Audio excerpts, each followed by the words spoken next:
Burchelt in action here. Okay, any punches here on the belt line will be legal. Anything here will be legal. You can go ahead and touch them up. Let's scoot back. All right. So Dre and Timmy, we saw Nakathila against Shakur Stevenson back in June of 2021. We saw him dismantle Miguel Burchelt. But since then, we haven't seen him. It's a career-long layoff of 14 months. Not good going into a big fight like this, in my opinion. Muratalla and Nakathila. Right away, you're going to see the difference in the leg movement and the foot movement of both fighters. Muratalla is more natural, more fluid, and sets his shots up in a more succinct and calculated way. Nakathila is going to stand tall on that tall frame. He wants you to make a mistake so he can unload that big right hand. I like what I'm seeing right now from Muratalla. Using his legs, using foot feints, hand feints. Starting low. Don't like that hook right out front like that. Get hit with the right hand, but I just like his poise right now to the start of this round.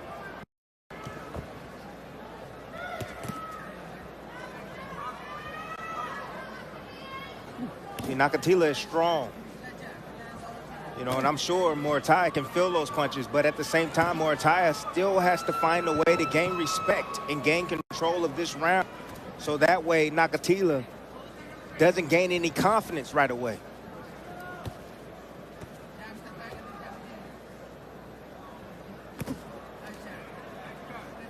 Nakathila said to us the other day, he said, I want to show Muratalla that it was not the right time to call me out, not the right time to mention my name.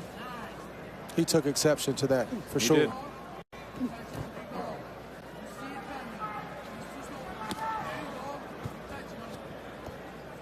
I would urge Muratalla to get out a little quicker and start landing shots just like that. Send a message right away to Nakathila. He's been out of the ring for how many months? 14 months. Typically, we want to press a guy. Test that chin. Yes, you do not want him to get to that 4-round mark where he starts feeling acclimated and start feeling like he's back, he's confident. Well, the danger in that is Muratalla may get his chin touched early on. Which happened in the first round of his last fight. So that could be leading to the hesitancy. Because in the last fight we saw him against Humberto Galindo, he was knocked down the first round, Dre. Right, this is normal. You got two guys that punch hard. Nobody's going to want to be the first to take a big risk. They have to ease their way into it slowly but surely. Yeah, all I'm saying is that when he missed badly and he stretched out there, why not counter him? First bout of our pay-per-view.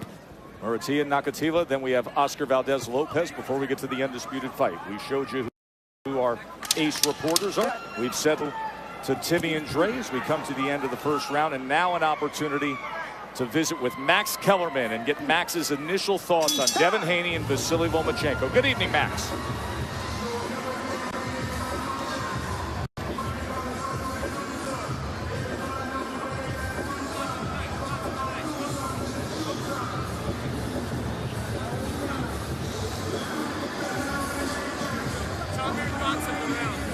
So listen, these are two dangerous guys, relatively evenly matched, and they were throwing bombs from the first round, Mark.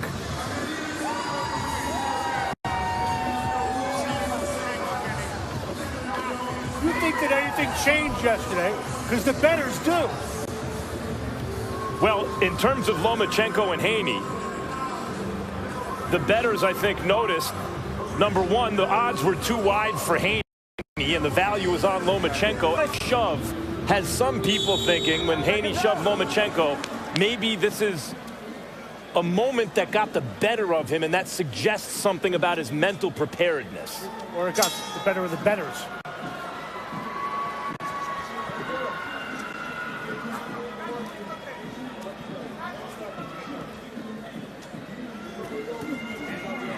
Round number two. In that first round, Muratalla with an 8-4 connect advantage. The way that both fighters can start to loosen up and start to feel more comfortable and feel more ready to throw their big shots is by using the jab like you see Muratalla doing a little bit more of than Nakathila, but that's the way you get the nerves, shake the nerves off, and get yourself into a fight. Yep, get your range as well, and you control the pace of the fight by using your jab. No. No knockdown. Let's go. Fight. Keep an eye on one thing. Nakathila's chin is very, very high, and he's not moving it. He's not moving his head, and he's not getting his left hand back up to protect the chin after he throws. I guarantee Muratalla is watching that and waiting for the right time to unload with a big shot. And the interesting thing is that Muratalla is a slow starter. He doesn't come on till around the 3rd or 4th round. You're going to start seeing him put punches together during that time.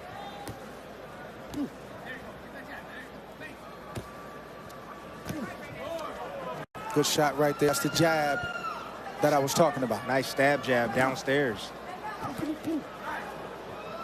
Muratalla just missed a counter. Yeah, Muratalla just have better technique as of right now. Better mechanics as well with his punches. They're a lot straighter, not a whole lot of roundness to him. And he takes care of responsibility after defensively when he punches as well, where you have Nakathila that's kind of free-flowing, one-dimensional, really likes to stand in front, needs the opponent to stand directly in front of him to have success. Nakathila is crude, but one thing that is not crude is their right hand. It's always sitting in place on the runway, ready to be launched. Yeah, but you see the movement right now of Muratalla, just small little slow steps, not a whole lot. He's standing directly in front of him, but he's moving to the right and to the left. Nakathila's having a hard time gauging that right hand. That's the reason why it's sitting at home. He's not using it.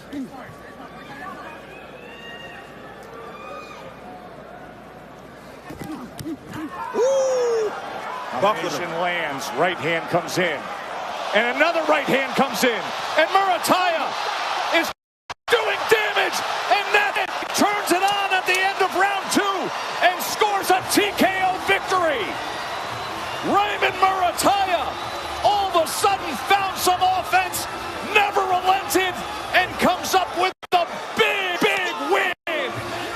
That's a statement right there, Tess. That's sending a message to the entire division. I know we got the Undisputed Championship right now. That's going to be happening tonight, but I'm going to tell you right now, you better not mention anybody else in this division. If you don't mention this man, Muratalla, with the performance like this that he just put on, Dre, wow. Brilliant performance. Great performance, and we just spoke about Nakathila